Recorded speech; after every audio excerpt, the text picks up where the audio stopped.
So good morning. Today we're talking about architecture and cities.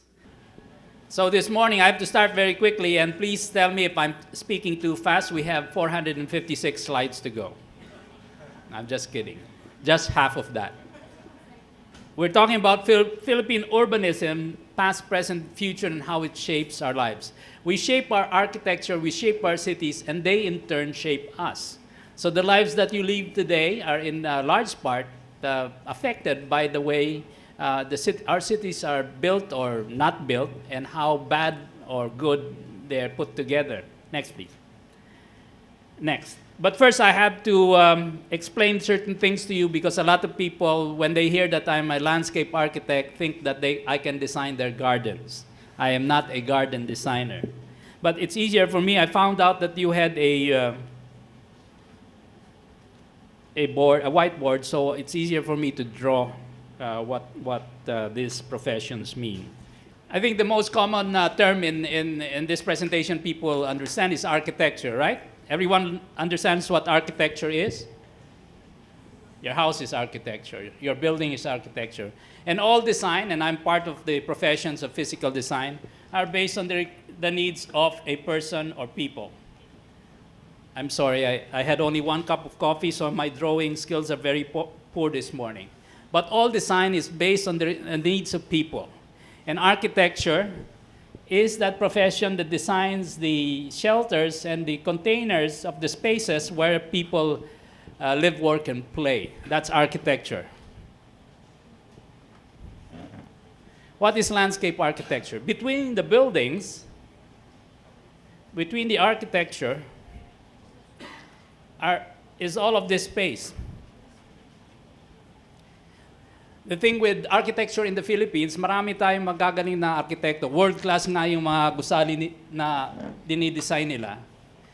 All of our architecture, like this building and your famous fingerprint building a few blocks away, are world-class, right?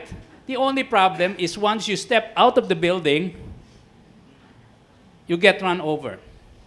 So our problem in our Philippine cities today is that nobody designs the spaces between the buildings.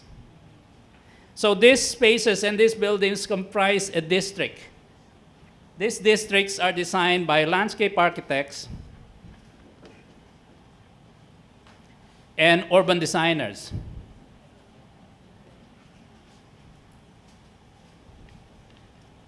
Based on a framework set by, in the larger context, city planners. Or in the Philippines, they're called and licensed as environmental.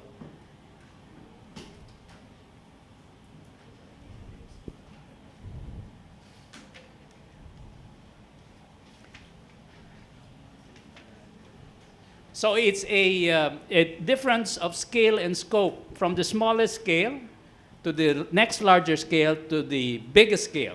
So this is how the design professions are related to each other.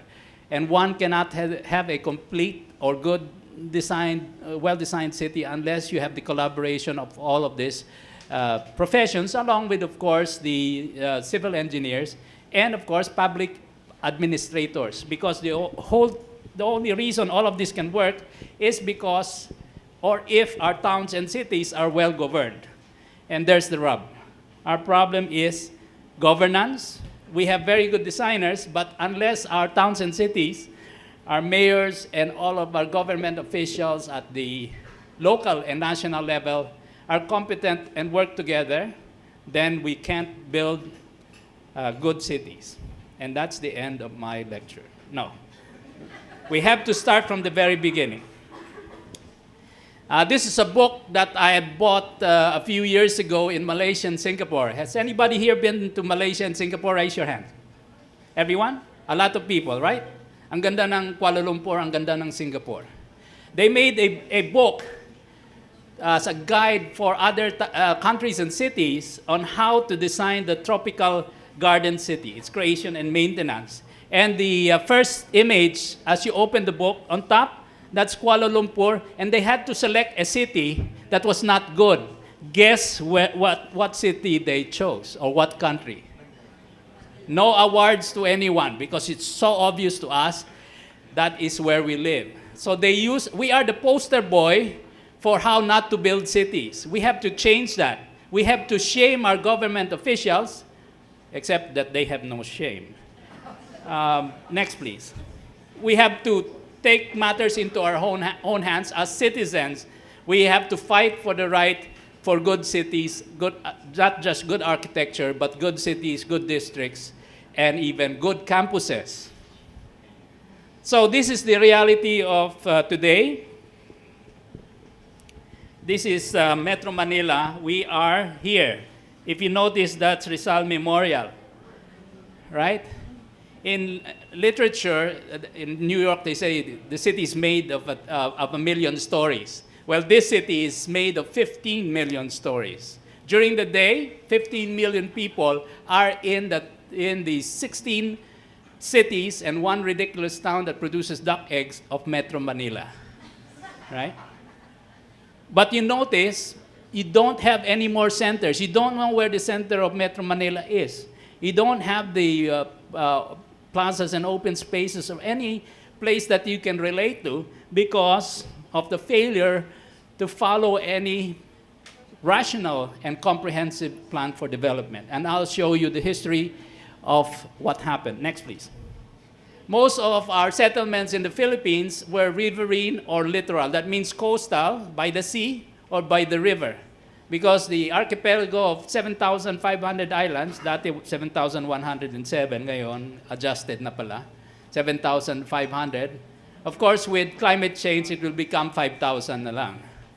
So most of our towns and cities were in the coast because, why? Anybody can, 500 years ago? Because we had no NLEX and SLEX. Everyone had to use the water for trade and transport. Next, please. I'm going through very quickly. When the Spanish came, they used urbanism to be able to control us as colonizers and colonizees, and they built the first urban settlements. And these urban settlements were governed by what is known as the laws of the Indies. They had the template for all of the colonies to follow, which was based on a grid, the quadricula, and more often than not, there's a fortress or some sort of military installation to protect the settlement. This is Manila. It's not to scale, but this is the Pasig, that's Cavite, and this is Intramuros, or the start of Intramuros. Next, please.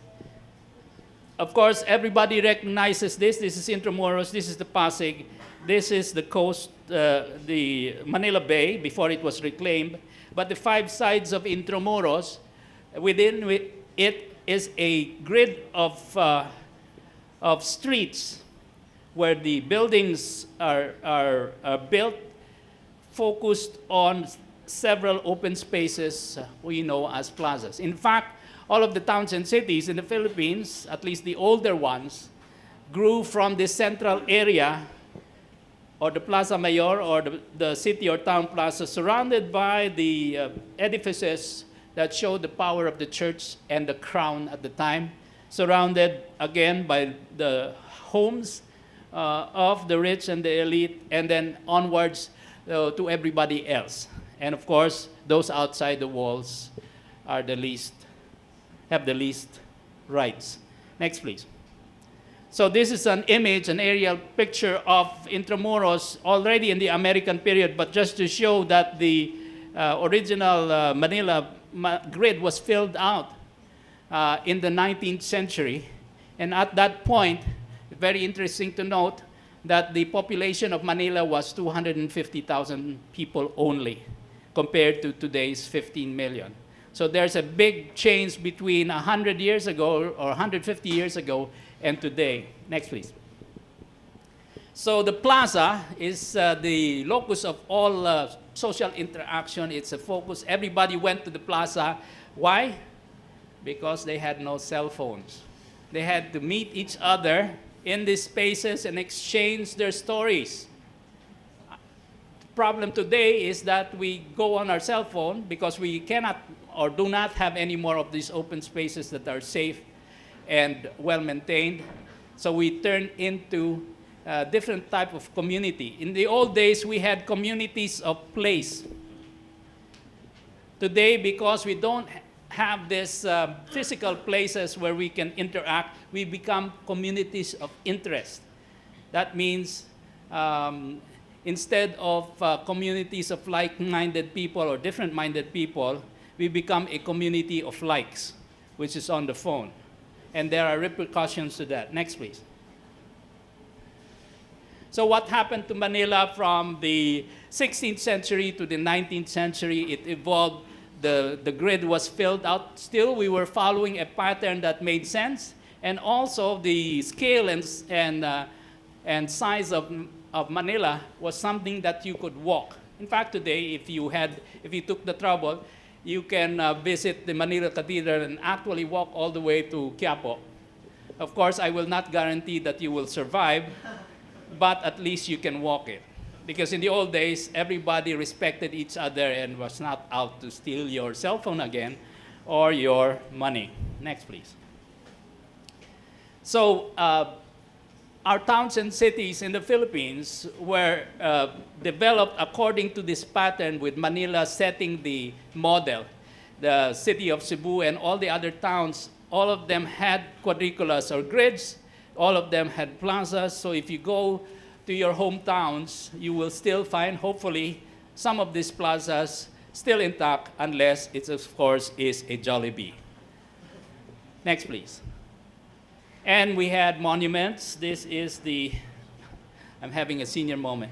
This is the ANDA monument, right? Magellan. Thank you, Dr. Vic. Yes, the Magellan. The Magallanes Monument at the Muelle de Magallanes at the time, now the Muelle de Mexico. We needed landmarks. Why? So you could tell where you were in the city. Today, there are no landmarks because we have Waze. But it makes us illiterate in terms of the ability to read maps and the ability to physically locate ourselves. I test my bunso every time we go around the city. I ask him, you know where we are? You know where we are? Oh, somewhere near Mall of Asia. So our landmarks today are not these things that celebrate heroes or victories, but celebrate commercialism and consumption. So what does that make you? We become citizens of Henry C. and not citizens of our cities and towns. Not that I have anything against the Mall of Asia. Next, please. So this is 19th century Extramuros and Grand Manila. You have Intramuros and Extramuros, which were the 5 arrabales around Manila, because you needed to support the central city with your suburbs. Of course, now our suburbs go all the way 100 kilometers away. Anybody here live in Alabang, Cavite, Muntinlupa? Still within Metro Manila, yes. Where do you live? Cavite. Not so far because now you have Cavitex, right? So thank God for highways, right? And cars. No, of course not. That's why we have traffic. Next, please. So, not only Manila, but Cebu and all of the major towns in the Philippines and the major islands had this pattern and followed this pattern. So, people lived their lives in the grid or within the grid. People celebrated in the plazas. That's where you celebrated your fiestas. That's where you celebrated people who would come and conquer you. People who would come and visit, right? Next, please. That's Cebu. And the Spanish introduced a small variety of architecture, mainly the buildings that were important, like the church. Next. Churches. So our legacy from the Spanish colonial period in terms of urbanism and architecture is the grid of streets, the plazas, and the central buildings of crown and church, which are disappearing today as we speak. Next, please. Next. Where did the rest of us live? Because the Philippines was only 15 million people. Imagine 150 years ago, we were only 15 million, which is the total population of NCR today. So the whole of the Philippines was only as big in number as Manila is today. So where did we live? We did not need high-rise condominiums like you all have here. we lived in very tropically well-designed nipa huts. That was the greenest structure because all of the materials that were needed to build this came from the surrounding area. For those of you engineers, the greenest building is the building that uses materials from nearby. You don't have to burn carbon to be able to export it to build those buildings. Today, everything comes from China. How much carbon do you have to burn to bring everything in? Because the government has not supported the local building materials industry, so we have to import everything, and the carbon footprint of all of our buildings and our cities are much larger than they should be. Next, please. This is a suburb in 1887, and this is our urbanism. Our urbanism was humanly scaled. That means it related to people. The problem with modern architecture, buti na lang walang modern architects dito, is that they're not people-friendly. If you go to BGC, a lot of them are glass and steel. You cannot relate to glass and steel. But if you see this, you can relate to them because they're relating to you. That's why windows are important. The problem in walking some of the streets here is that you don't have any windows or people looking back at you. Therefore, it's unsafe. So one of the rules in making people-friendly districts is make sure that people also see you as well as you see them, because we all take care of each other. And that, again, develops that sense of community. Next, please. This is in Binondo, Plaza Calderon de la Barca, one of the few hotels that the city had in those days. Next, please. And the Spanish also introduced some infrastructure, although most of the infrastructure we had evolved only in the American period. We still had Spanish bridges. This is the Puente España that connected Intramuros with Binondo. Next, please. And that is the Golgante, which had been replaced in the late 1930s, early 1940s by the Quezon Bridge. It used to connect Quiapo with Arroceros. It's actually a pedestrian bridge. And it's called colgante because colgante is the Spanish term for suspension. Suspension bridge is colgante. Next, please. So the city was pedestrian-oriented, and people could move from one place to the other without having to take a grab. Mahal ang grab, di ba? So instead of grabbing, you walk. So whose titos are these? They're not my titos. They are the American consultants that the U.S. government sent to the Philippines when they took over in 1898 to help fix Manila as the new capital of the colonial empire, the young colonial empire of the United States. You have Daniel Burnham, after whom the Burnham Park was named in Baguio, and his associates or his assistants, Pierce Anderson and William E. Parsons, who came over in the first decades of the 20th century to help fix Manila and major towns and cities for expansion in the new century. Next, please.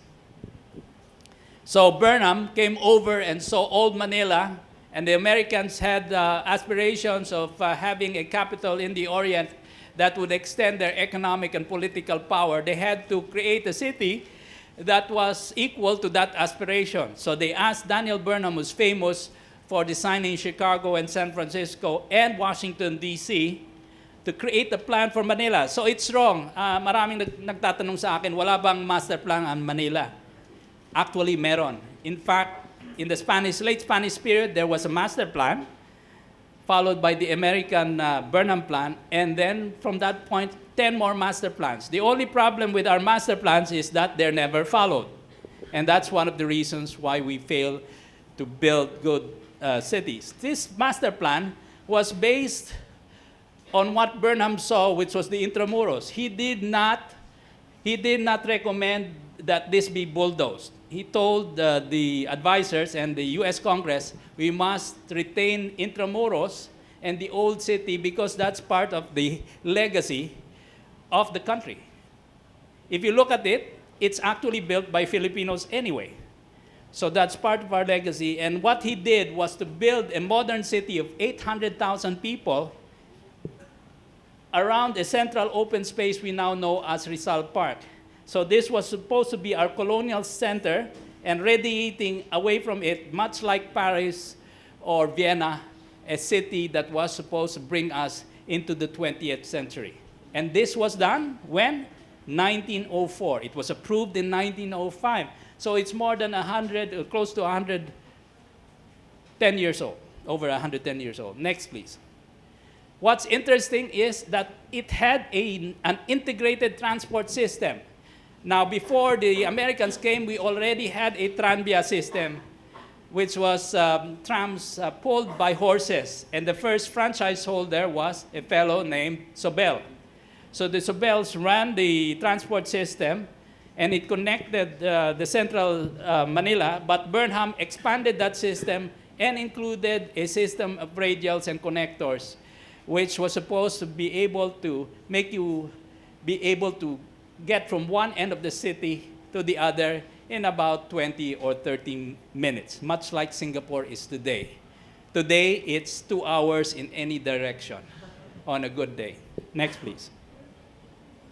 The other important thing is that Burnham and planners in that era understood that you had to balance all of these buildings, wonderful buildings, with open space, much like the original template of the Spanish with the plaza, but in a larger scale. So he suggested 4 large parks, aside from the center, which was not a park. This is the Civic Center. He suggested parks in Harrison, Santa Ana, Sampaloc, and in the pristine beaches of Tondo. Next, please. Next. That's Tondo Beach. It was as clean as Boracay 20 years ago. And if you look at the surveys of the American engineers, we had coral and fish. If you were able to scuba dive in that era, you would see everything that would draw all the tourists here today, except that we all lost it because of reclamation. Sayang. Next, please. Kung Airbnb, $300 a night yan. Not only did Burnham, Anderson, and Parsons design Manila, but they also designed an extension of Manila that was supposed to connect the center of Manila 20 kilometers to Sangley Point, where the Navy was. So, of course, the history of this is that it started in the Spanish period. The galleons were actually anchored here, and Calre Real connected Manila. But the American system wanted to expand it with a coastal road and parkway. So it was not just a highway, but it was a linear park to be able to give everyone living here access to the sea. Today, it is blocked by commerce and casinos. So this was created 110 years ago. Today, we're still not yet connected to Sangley. Taga Cavite. Who's from Cavite? You still can't travel from Manila to Cavite because you still have to go through the inside, right? Now, in the 1960s, somebody remembered this pattern and was a planner of the UN, and he went to a small island nation and, in fact, instituted the same concept. So if you go to Singapore, you land at Changi, which is 20 kilometers away from the center of the city, and you travel by that 20-kilometer linear parkway to the center of Singapore, modern Singapore. So what we did not build, they built, and see what happened to them. Next, please. So they also designed for Baguio. Burnham did. Next, please. And this is the center of Manila, which is today Rizal Park. It was supposed to be a center of government. Next. So this is the original Rizal Monument was here. I'm sorry, the original Paseo de Luneta was here. It was moved 1,000 feet forward. And this central civic space was patterned after Washington, D.C., and we were supposed to have a wonderful capital with the Rizal Monument as the focal point. Next, please. And that's the model, Washington, D.C. Next. that we were supposed to have something like this. The same width, the same neoclassic, elegant architecture, but instead of the Potomac, we have the Manila Bay. Next, please. And of course, instead of the tall Washington, D.C. monument, because Rizal was short, we have the much shorter Rizal monument. That's another story. The monument that was erected was actually not the prize-winning design. But other cities were also designed. So in fact, our major cities all had master plans, except we never followed it. This is Cebu. This is the old Spanish quadricula, and the extension through Jones, now Osmeña Avenue, to the provincial capital. And this reclamation was designed in 1915. It was only completed in the 1960s. Next, please. And this is Zamboanga. Next. So we had plans. We just never followed them.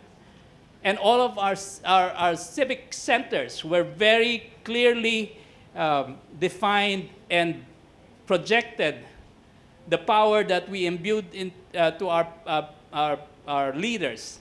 So this was the center of government. This was the center of public service, and people were able to get to that center and could easily identify the center because it looked like a center. Today, if you go to the provincial and town and city municipios, they don't look like this anymore. They look like call centers. Next, please. No architects here, right? Next, please. What the Americans also introduced was universal education. They sought to colonize us by not giving, of course, turning us into Catholics, but by turning us into educated people. Not that we weren't educated, we just didn't have the opportunities. So, one of the important introduction to that was via the Gabaldon schoolhouses, which was a modular system of schoolhouses that were built above the ground so that it would not be affected by the moisture and floods. It had large, wide windows with copy shells, so it was naturally ventilated. You don't need aircon. And you have wonderful roofs and interior spaces that were high ceiling. So in fact, this is the most sustainable architecture we have, yet today we build ugly schoolhouses and buildings. We should go back to how our Gabaldons were constructed. Next, please. And we had the presidentials or municipal halls, all elegant, all in proper settings. So when you went there, you knew that it was the center of town or where you could get public service. Next, please. Next, please. Actually, they were modular. They all look the same, but that is how they were able to build them in large quantities. Next. Next. So Batangas. So these new buildings of our government were set beside the plazas. So you knew where it's easy to get to. And again, if you notice, there are no driveways.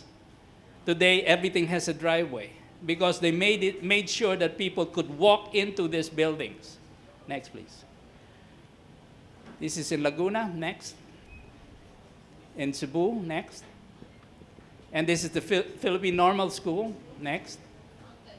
It's still there, except now it's covered by so many things. And this is actually a hospital. Another thing that the Americans introduced were hospitals, public hospitals. This is in, I believe, Zamboanga. Next. And, of course, hotels. So the Americans needed a hotel in the central area. And you could get, once you landed in your ship, because they didn't have airplanes, you could get checked in the hotel in 30 minutes. Today, even though the airport is 5 kilometers away only, it still takes you 2 hours to get checked into your hotel. Next, please. And one of the things that they also introduced were ice plants. This is the Insura ice plant, which was demolished to make way for the LRT because the Americans needed their beer cold. Next, please.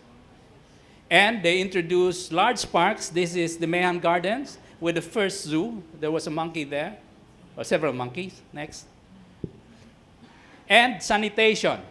So one of the problems in the transition from Spanish to American was, of course, the spread of disease. And one of the ways to counter that was to make sure all of our waste was collected and treated before it went to the bay. Again, we have not learned that lesson, and we don't do that today. That's why our bay is so polluted. Next, please. So, Manila followed a pattern, and the model or peg for Manila that the planners used was Paris.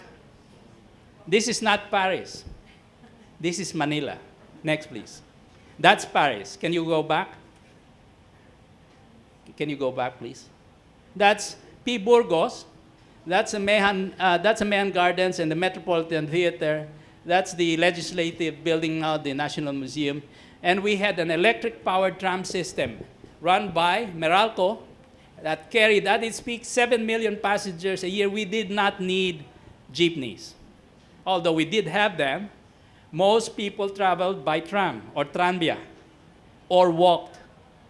So we had a very green and sustainable city, but we lost the tranvia after the war. Next, please. Next. And we also were introduced to sports and communal sports activities. This is the Rizal Memorial, which is just there. Next. The original tennis stadium, next, in Art Deco. And we were introduced by Governor General Dwight Davis to tennis. Next. And baseball. My father used to go here often to watch the baseball games, and we were the best in Asia. We beat everyone, including the Japanese, which today are one of the world's top baseball playing nations. We should have continued this instead of basketball, because we are, except for Kai Soto, we are vertically challenged. Next, please. And of course, the Rizal Memorial was built next to this campus. If you cannot identify that, please get out of the room. So this is the end of Taft Avenue. In fact, the tranvia went all the way to this end. And the tranvia eventually also connected to an intercity system, and you could take a train all the way to Makati and to Pasig and to Marikina. So this is your main building, designed by Tomas Mopua in a competition, completed in 1924. You still had your football field, and you had the creek with no informal settlers yet. Because this was supposed to be Harrison Park, one of the reasons why the campus was located there, and why all of the rich also built their houses around it. Of course, now they're in Forbes and Dasmariñas. Next, please. So this is you in the 1920s. The good news is that this is you again today, except that you're now imprisoned by all of these condos, which have gone up because of you. You are the reason why you have so much traffic. It's because the density of the city around Saints Co, LaSalle, PWU has increased because of the need for the condos. And your parents buy the condos for you, or you stay in them what do you call them? Condorms? Dormitels? Anyway, because you want to avoid the commutes. Next, please. So what the Americans built also was that connection, only the first 2 kilometers. So this is Dewey Boulevard, which is now Rojas. Wala pang CCP. So this was taken from the original Bayview Hotel. The American embassy was only constructed before the war. So it was all water, all pristine, all clean. You could see through the water and see the fish and the coral. Next, please. And one of the best pictures of that era is the post office designed by Juan Arellano, and the lovely Jones Bridge, which is similar to the bridges in Paris. In fact, that was the goal of our architects, even the Filipino architects that took over, Juan Arellano and Tomas Mopua, was to create a city as beautiful as Paris, and they succeeded to a certain extent. Next, please. This is my favorite poster of Manila. It's more fun in the Philippines. When you landed, you get into your hotel. This is Dewey Boulevard. the first airplanes from San Francisco landed in, well, close by. And then you have the hippodromes, Santa Ana, and you had Intramuros, which was also the headquarters of the U.S. Army. Next, please. And that's Juan Arellano, our preeminent pre-war architect, and he was head of the architects at the Public Works Department. And he and a number of his fellow Filipino architects who were also trained in planning set the patterns for a lot of the towns and cities in the Philippines. Again, unfortunately, these patterns are now lost. Next, please. So in fact, the plan of Burnham was revisited in the 1930s to make sure that they adjusted to the growing metropolis and the needs of the people at the time. Because remember, in 1930, the plan was already 30 years old. Next, please. But what happened is that this is Manila. In the 1930s, the post office had already been built. This is Escolta, and this is Rizal Avenue with a grid of streets that extended according to the Burnham plan, but development was not controlled. The government could not accumulate enough space, enough land for the 4 parks that were supposed to have been built because the prices of land went up. Next, please. And this is the other side. Next, please. So everything was getting crowded. This is Rizal Avenue. You can tell it's a pre-war photo because the cars are driving on the other side. Next, please. So what happened?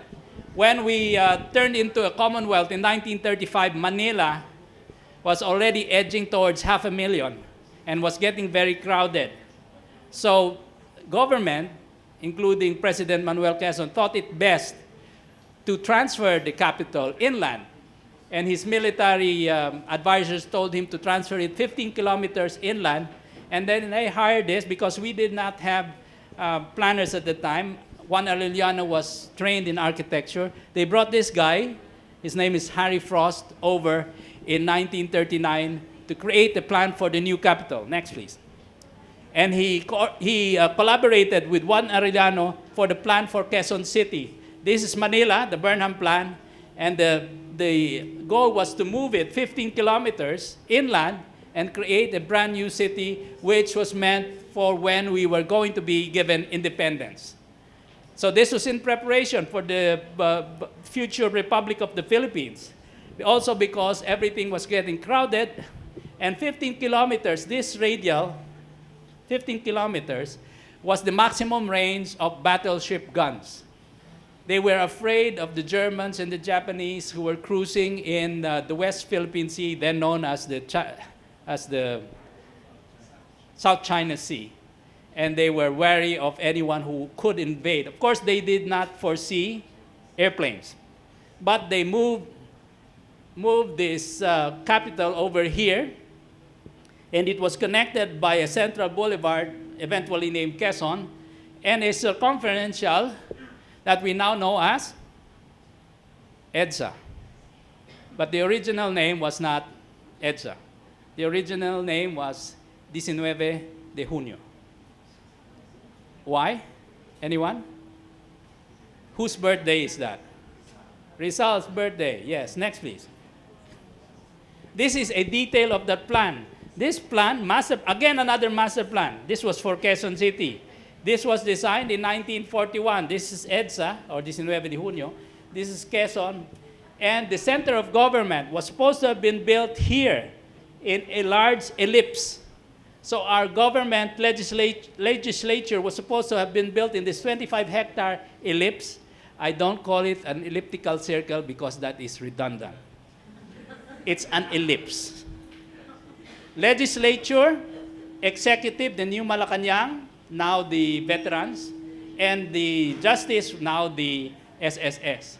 Our 3 branches of government were supposed to have been built in a central area accessible to everyone again, and in front of a large 400-hectare park defined by East Avenue, West Avenue, North Avenue, and South Avenue, surrounded by communities of affordable housing. Fantastic master plan. never built. On just parts of it were built.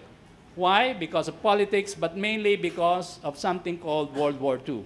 Next, please. So this is a blob. You see that instead of the Quezon Memorial, because remember, Quezon was not dead. This was supposed to be our Congress. That's the Malacanang. This is Supreme Court. And this is a park, 400 hectares, the size of Central Park in New York. Now it's filled with malls. Next. So they actually started, this is in 1941, an aerial picture. And it showed, of course, this is EDSA. This is the Central Rotonda, the intersection between Quezon and EDSA. And this is the Diliman Quadrangle. And you could also see the start of UP Diliman. Next, please. And when I looked at the original plan, is anyone in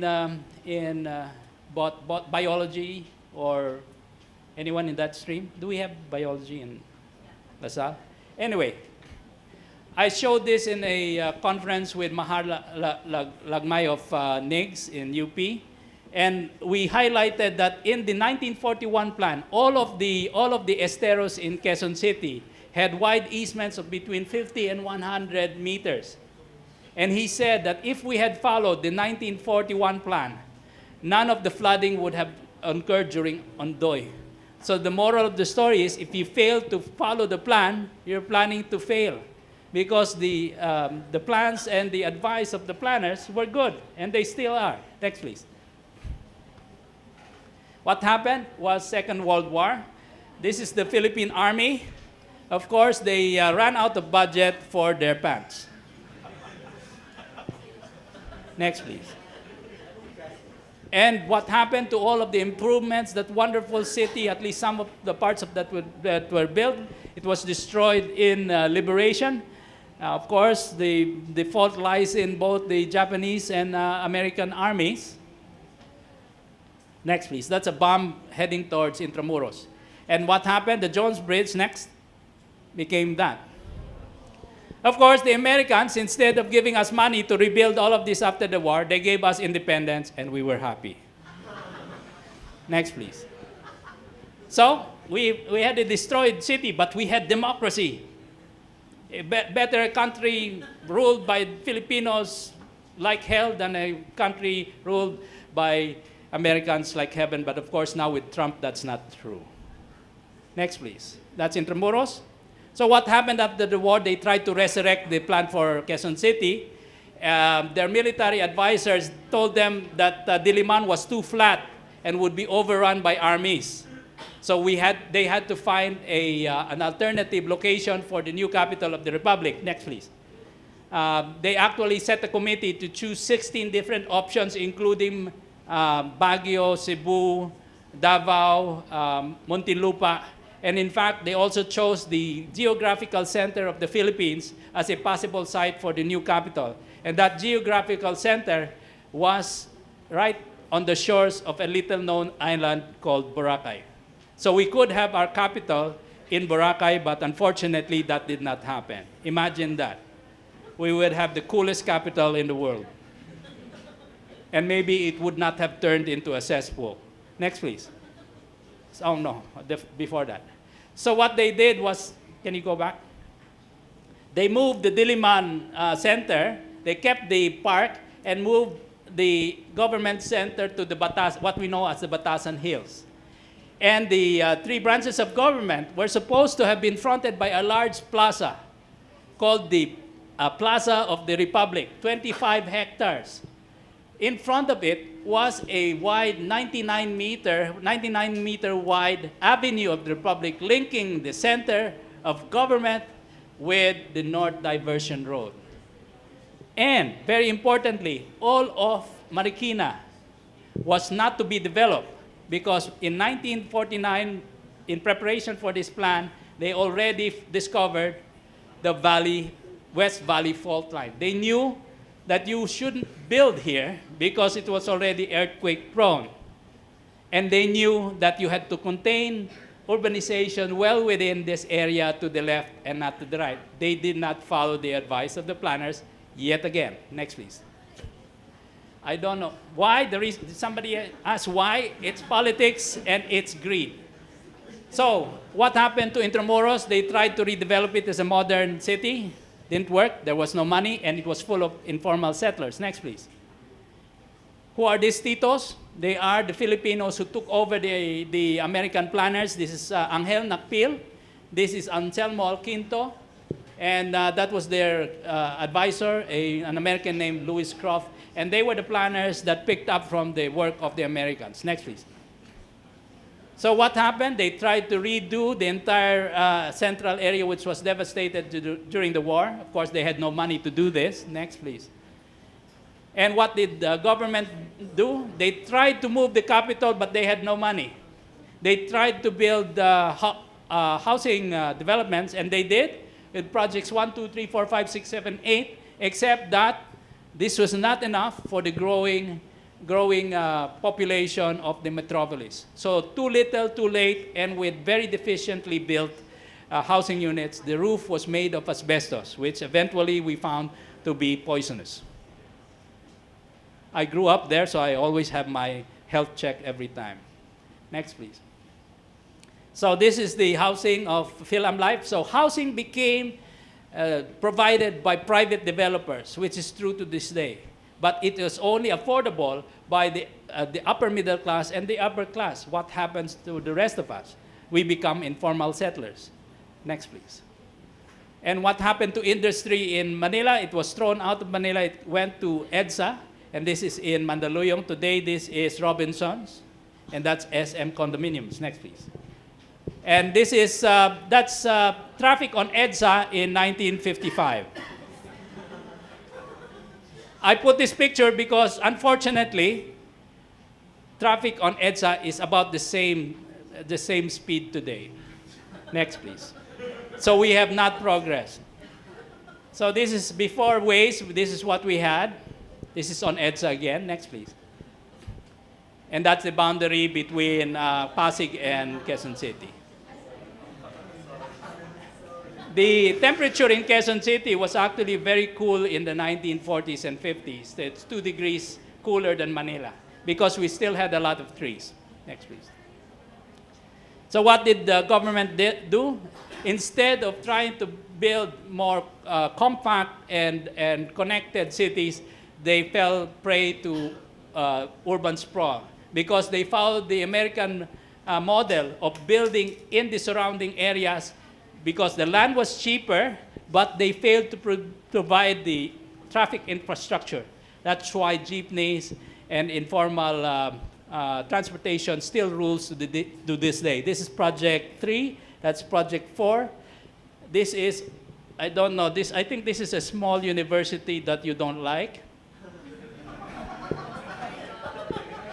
Yeah, that's where you go to one big fight. Yeah. And that's the Marikina River. Next, please. So what happened? Because America was developing suburban tracts.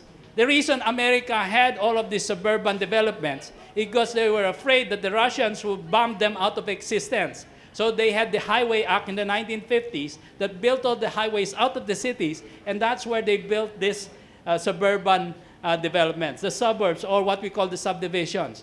But that was for a military reason. But of course, the developers like it because land was dirt cheap. That's White Plains. Next. That's Cubao. Next. And that's Quezon Mimora. Even in the 1970s when this picture was taken, they still had thoughts of turning it into a memorial. So there were no trees. Next, please. And right nearby, the Philippine American Theater was planned and designed by a young architect named Leandro Roxin. It was supposed to be at the corner of EDSA and Quezon Boulevard. But a certain first lady saw the design and said, maybe it's better to build it by the sea. So they moved it. That's a CCP today. Next, please. And what happened to the central area? Only 2 of the 5 buildings were built. It became the Agriculture and Finance building. That's why you called it the Agri-Finance Circle. The legislative building was supposed to be the library. The central building in the center was never built. Next. So this is one of my favorite posters of Manila. So we were selling, what were we selling? Were we selling the fruit or our Filipinas? Next, please. So what happened? The failure of government to build Quezon City, if you remember the plan I showed you kanina, that was to have commercial and office buildings on both sides. But Quezon City was really, and Fairview was so far away, nobody wanted to move to Quezon City. So what happened? The Ayala Corporation offered everyone an alternative with the same Central Avenue, with the same accommodations for housing and commerce, and they built Makati. So the failure of government became the success of private developers. Next, please. That's Buendia. This is Ayala. Originally, they were supposed to build only on both sides of Ayala, and Legazpi and Salcedo villages were supposed to be villages, residential. But because government did not build Quezon City, they become so successful, they turned Legazpi and Salcedo into commercial districts. That's why we have Makati. Next, please. And this is the Rizal Theater, which they demolished. They removed culture and arts and replaced it with a hotel. And this is the first SM department store. So even back then, you had it all. Next, please. So this is the commercial center. That's EDSA. This is Ayala. And this is a change in pattern. The Ayala still had a central space. They knew that they needed a plaza. In fact, this is the Glorieta, which is today enclosed. But it served the same function. They understood that in all this type of developments, you need a central space so that people would gather and also know where to meet up, right? Except, of course, now it's covered. Next, please. Next, that's Araneta. And no, that's not me in 1960. But this is Ayala Avenue, the Wall Street of the Philippines. Next. And Makati eventually filled out. Next. Next. And this is what it is today.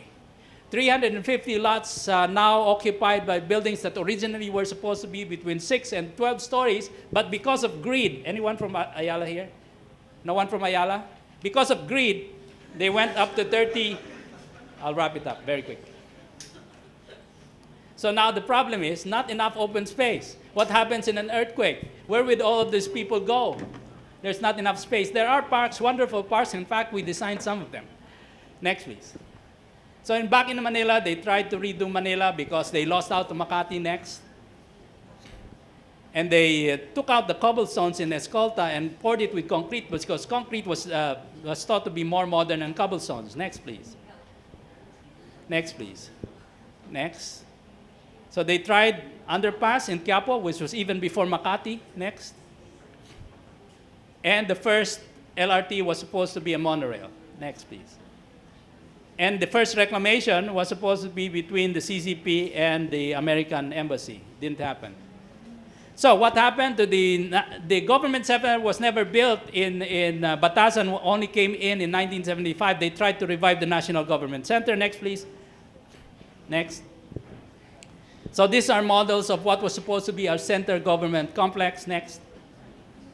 So they even had an alternative place for the Malacanang, which is by the reclamation in the bay. So they did a master plan for it. Wonderful master plan for the new Malacanang with supporting buildings of finance and all of the institutions of government that dealt with the economy. They designed it, they never built it, they had to sell it, and today it is. Next. Next. The Mall of Asia. So you have it all. Next, please. Which was supposed to be government. Next. Next. So we tried to redesign Manila. This is the last time we had a master plan in 1975 to 1986. Next. Next. So we looked at a much larger regional scope. We had a lot of nice, pretty drawings, but none of the infrastructure was fully built. Next. The corruption that came out in the end of the martial law period made us fail in developing Metro Manila as it should have been developed. Next, please. So the planners had a wonderful master plan, but it was never fully built. Next, please. If we had built it, we would not have the same problems we have today. Next, please. So what do I do? Because of all of the failure of these plans, wherever I go around, I document the plazas, the old remnants of either the Spanish or American colonial periods, and even some of the Filipino interventions after the war, because they are disappearing. We are starting to build wrongly all throughout and erasing even those parts which were correctly built at the start. So I document plazas and parks. This is a postcard of Plaza Lacson, Loton, which is now Liwasan Bonifacio, from a 60s photograph. Next, please. And I use drones to take pictures of all of these plazas and parks to document them. The only problem with documenting using drones and from 100 to 200 meters up is that everything looks too clean. It looks wonderful. You'd want to visit it. But the reality down below, it's very blighted. There are lots of informal settlers. The garbage is not picked. So it's really blighted. But having said that, next please. It's actually well manicured because you can get a manicure. You can get a manicure, a pedicure, a full body massage. So I design parks and plazas. This is part of our culture. You can get full service, which no other parks or plazas in all of the world has. So we have to, I'm going to present this to Secretary Berna at DOT and tell them that we must have this in all of our parks and plazas. Seriously. Next, please. And this is San Sebastian. If you haven't seen it, then you're missing half of your life. Next, please. Next. And what we found out is that a lot of the plazas that fronted these churches, the parvis that was supposed to be the foreground, is lost mostly to traffic and parking. So all of this area is lost to parking. Next, please. So this is how we could recover all of that. We took a shot. Next. This is how it looks today. All of this concrete is not necessary. It's only used on Sundays. Because our engineers, our public works like to pour a lot of concrete because that's how they make money. I mean, that's how they service the Filipino people. So we suggest that this is how you could do it. Next, please. So you can recover a plaza for people. And then everyone asked me why there are no trees. I didn't put any trees here. This is your selfie corner. Because you really need a place for everyone to take a selfie. Seriously, we operate it in all of our parks and plazas today. Next, please. Very quickly. Next, next, next. This is Santa Cruz. Next, next. The water is really that green because maintenance is not in our vocabulary. Next, please. So next, next. Next. This is how we could recover. So we can create plazas for people and not for cars. We are not reducing the amount of road width for the vehicles. Next, please. So everywhere I go, I take pictures of plazas. This is Plaza Libertad in Iloilo. Next, please. This is La Paz, where they make the famous bok choy. All of the parks and all of the plazas in the Philippines are huge, between 2 to as much as 6 hectares, and we are losing all of this land to commercial development. Next. This is one of the most beautiful plazas. This is Santa Barbara, just outside Iloilo. Next. This is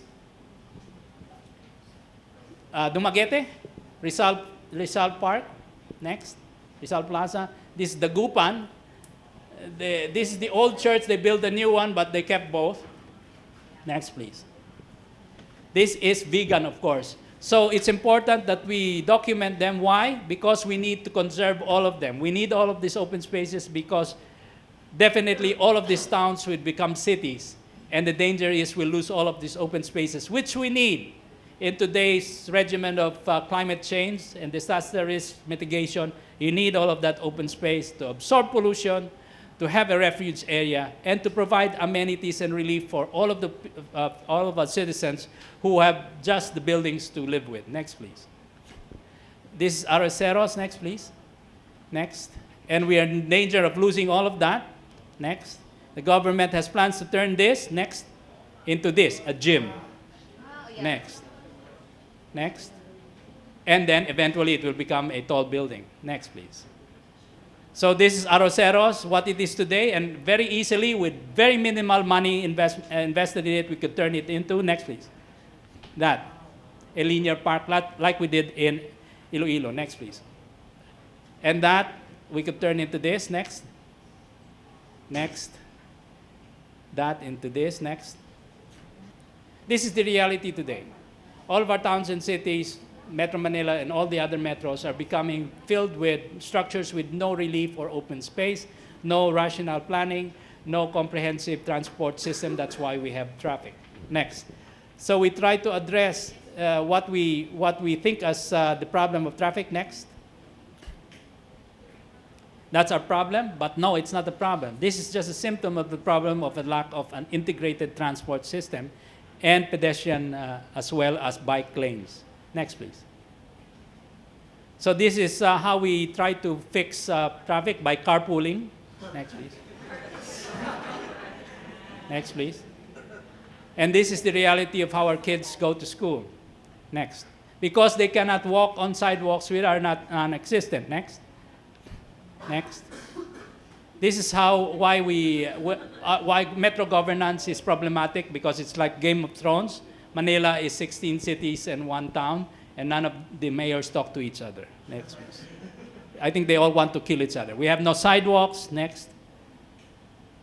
We long for cities where the SUVs, where people have more rights than SUVs. Next, please. Next. Parking instead of people. Truck parking. This is near UST, instead of people. Next, please. I don't know how he got there. And everywhere is a tienda. Everywhere is commerce. There is no space for pedestrians. They have the right to this space. Next. But, all of these people pay someone for the right to use or usurp the space from us. Next. Even the police. Maybe they're to blame. They're on the sidewalks. Next. And barangay halls. Next. And barangay poles. Next. So we have no place in our corners. There's no space for pedestrians. Jesus Christ. Because Jesus Christ is also on the sidewalk. I call this the Block Nazarene, B-L-O-C-K. Dahil bawat bloke meron. Next, please. Block Nazarene.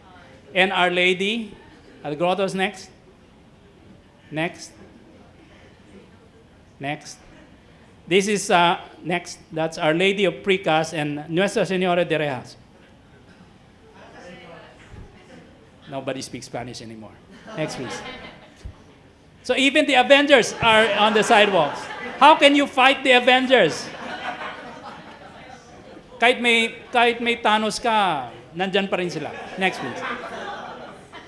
And this is one of the things that has disappeared, but I miss them because you have nowhere to go. Next, please. And what it's been replaced with is that. And this is real. So we don't know how to build our sidewalks and our corners. You will trip and fall. Next, please. You will be disabled if you try to follow that. Next, please. So everywhere you go, and this is real. You don't know how to cross. This is in CDO. Next. I can't even cross. Next. Next. So everywhere our corners are so dilapidated, nobody fixes them up. Next. That's why I'm running for politics. I'm running for election as a party list, and I'm setting up an action party called, next please, the Metropolitan Alliance to Develop and Fix All Cantos and Sidewalks. Next, please. Next. Or motherfuckers. Right? We are so frustrated. If local government does not give us the sidewalks, we have to go to City Hall and we have to shout, motherfuckers. If national government won't spend as much money on infrastructure for pedestrians and people, we have to go to Congress and Senate and we have to shout, motherfuckers. Next, please. So I leave, and there's a Facebook page you can please like. So we should not romanticize the past. We cannot bring back the past because, like I said, we're 15 million compared to 250,000. We still have to find a proper way of building our cities, and we must create this new paradigm for sustainable growth. We have to do it as Filipino architects, landscape architects, and planners. Next, please. And this is the reality today. Next.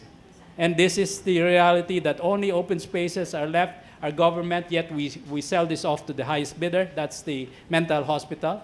Next. And what happened to the Batasan? It's surrounded by 200,000 informal settlers because those are the votes. Next, please.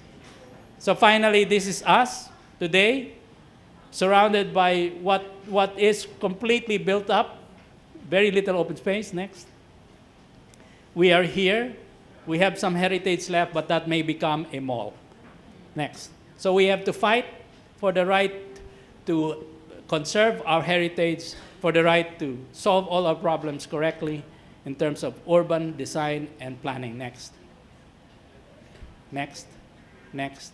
And this is our reality. Next. I'll leave you with the words of Daniel Burnham, finally. Next.